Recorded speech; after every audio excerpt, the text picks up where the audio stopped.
Thank you very much, Dr. Akombe. It's my pleasure to be part of this panel to discuss this important question, whether decentralization is the road to peace in Africa. Very briefly, first of all, I will say that decentralization is not new in Africa. It has evolved through different phases from before colonial time, during colonial time, post-independence. I will say that in many African countries now, we have legislation and policy regarding decentralization and the promotion of local governance.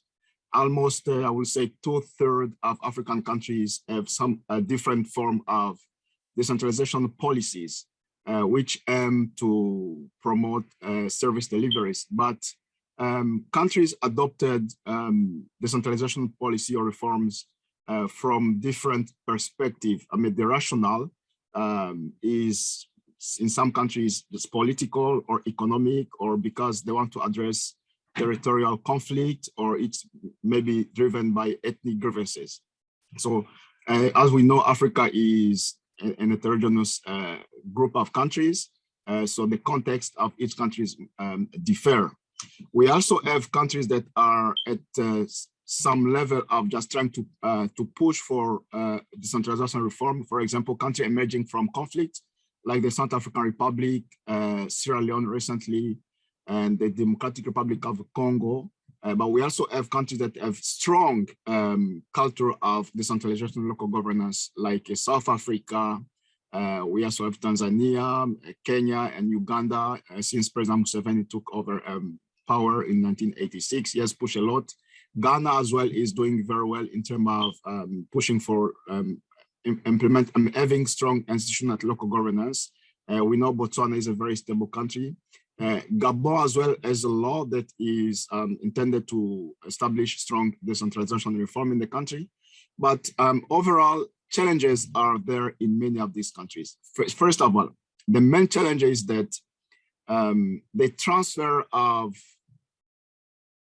responsibility is the key, is what is more common in many countries, but not really the transfer of devolution itself, which is the ultimate point of decentralization, hasn't happened in many African countries yet. Why? Because central government or central authorities are very reluctant to release all the power and transfer authority and political responsibility and accountability and fiscal responsibility to decentralized entity at local level. That is one of the biggest challenges. Another challenges that African countries are facing with respect to decentralization and local governance is we see a huge, a significant demographic growth that is going on, which imply a significant increase in the demand of services. And we know that at central level, at local level, the capacity, fiscal capacity of these entities is very limited, to the extent that the delivery of public services, which is the ultimate objective of promoting local governance, the delivery of public services is not of good quality. The other problem is urbanization rate is increasing rapidly in Africa. So that also imply an increase in demand for services in urban cities. There is also the problem of what we are seeing now, the COVID-19 pandemic, which has affected the resource mobilization. Many African countries have low fiscal capacity, i.e. many depend on foreign aid. And just because of the current COVID-19, foreign aid, the amount of foreign aid, or the flows of foreign aid in African countries have diminished. So for example, Sierra Leone is very dependent on foreign aid, South African Republic, and many other countries at DRC. But because of the current situation, we see that these countries are in very bad position in terms of resources.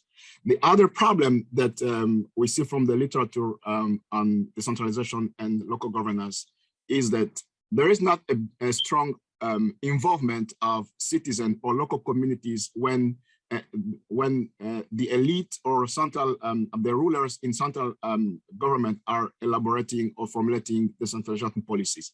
For example, in South Africa Republic, since the Bangin Forum in 2015, there is a decentralization law that was adopted by the parliament. But the sad side is that local communities in South Africa Republic were not involved in that policy.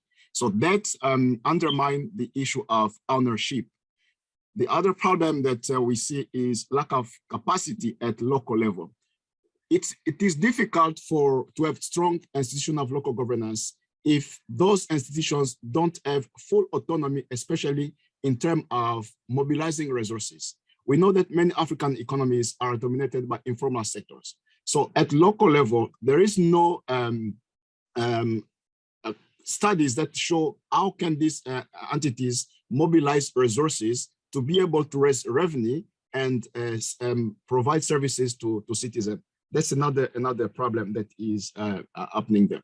So the context matter. We have countries emerging from conflict and using decentralization or pushing for local governance as a way of addressing grievances, especially for those rural areas.